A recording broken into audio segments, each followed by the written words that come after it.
Okay naman, madaming araw na nagkausap kami ni dating Pangulong Rodrigo Duterte at masaya ako dahil nabigyan kami ng ganyan na pagkakataon. Malungkot lang dahil siya ay nasa detention, pero masaya ako dahil nabigyan kami ng ganyan na pagkakataon mag-ama na mag one-on-one at 1 hour and a half every day para magkausap. Pipi, kumusta ang first Christmas ni Tatay Digong na hindi niya kayo nakasama yung family niya doon sa ICC detention facility? Oo.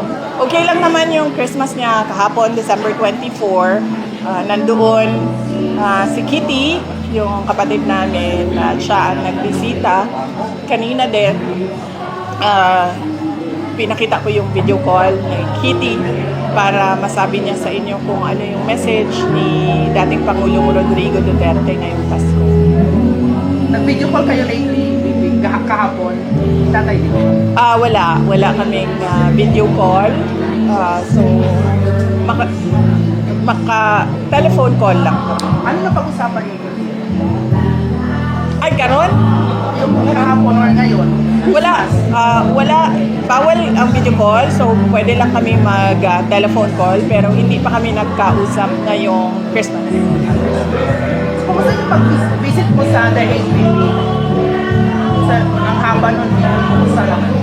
Okay naman, madaming araw na nagkausap kami ni dating Pangulong Rodrigo Duterte at masaya ako dahil nabigyan kami ng ganyan na pagkakataon. Malungkot lang dahil siya ay nasa detention, pero masaya ako dahil nabigyan kami ng ganyan na pagkakataon mag-ama na mag one-on-one at 1 hour and a half every day para magkausap. VP, on the other hand, sa BICAM, na-restore yung budget, yung proposed budget ng OVP na 8 million, 900. Next question. Next question. Alam ko na yan. Next question. So, ngayong January, first week sa January, pipirmahan na yung 2026 national budget ni PBBM. Hindi pwede, dapat before December 31 pirmahan ang budget. Otherwise, mag-reenact yan kung hindi pirmado by December 31. Anong meaning ng reenact, VP? Reenact meaning ang 2025 budget will continue to take effect, will carry on. So, dapat pirmahan siya before December 31. Sabi ng Malacanang, first week of January, pipirmahan ni PBBM. Naambot sa ilaha. So, bawal ba yan sa lobby? Sa batas dapat before December 31. Otherwise, mag-reenact by January 1. So, meaning magbabalik yung previous budget. Yung December 2025 budget, yes. John Ryan Calonia, sir. Bibi, can you confirm yung sinabi ni Secretary DIL Secretary na bumisita ka raw po sa gym facility to visit Arlie Teves and not Madriaga? Bahala sila kung anong gusto nilang sabihin. Basta ako, ang sinabi ko, hindi ko kilala si Ramil Madriaga. May mga picture kayo, VP, kumakalat. O tayo din, may picture din tayo. May picture ako sa at least siguro 1 milyong Filipino.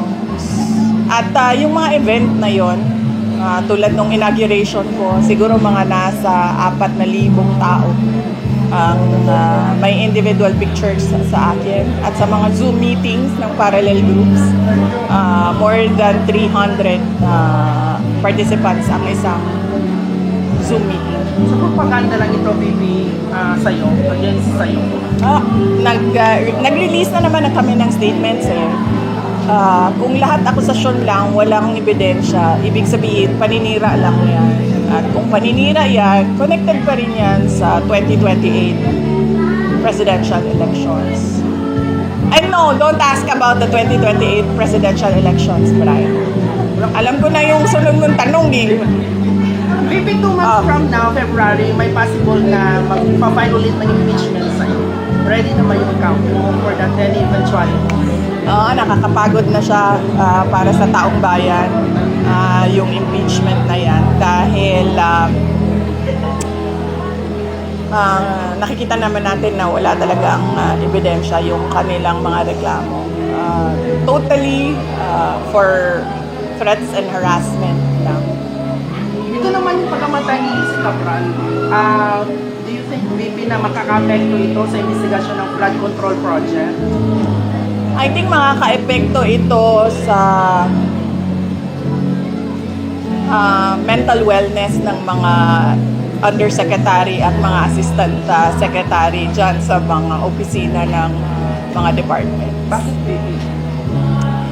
Dahil yung mga kaparte ng mga anomalya, mag-iisip na sila kung mahuhulog din ba sila sa bangin.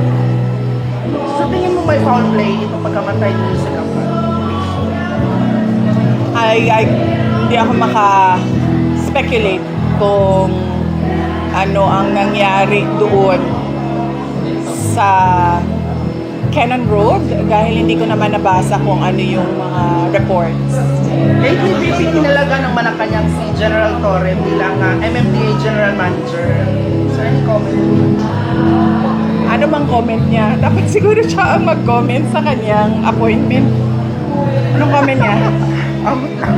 Wala siyang comment. Tanong mo siya kung anong comment niya. Bibi, balikan ko yung Long Tebes. Hindi totoo bumisita ka po sa jail. Ang sinasabi ko, wala akong i-confirm at i-deny. Kung gusto nila sila ang magsalita, then magsalita sila. Basta ang sinasabi ko, hindi ko kilala si Ramil Madriaga. How often binibisita mo lang si Arnie Tevez? Yun, sir. Ang sagot ko. Yun ang sagot ko, sir. VP na Sila na lang ang magsalita kung gusto nila magsalita. in the spirit of Christmas, may message ka ba kay BBM? Christmas bitaw?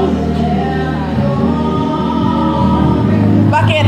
Magbabago ba yung ugali niya kung Christmas o hindi? Hindi naman magbabago.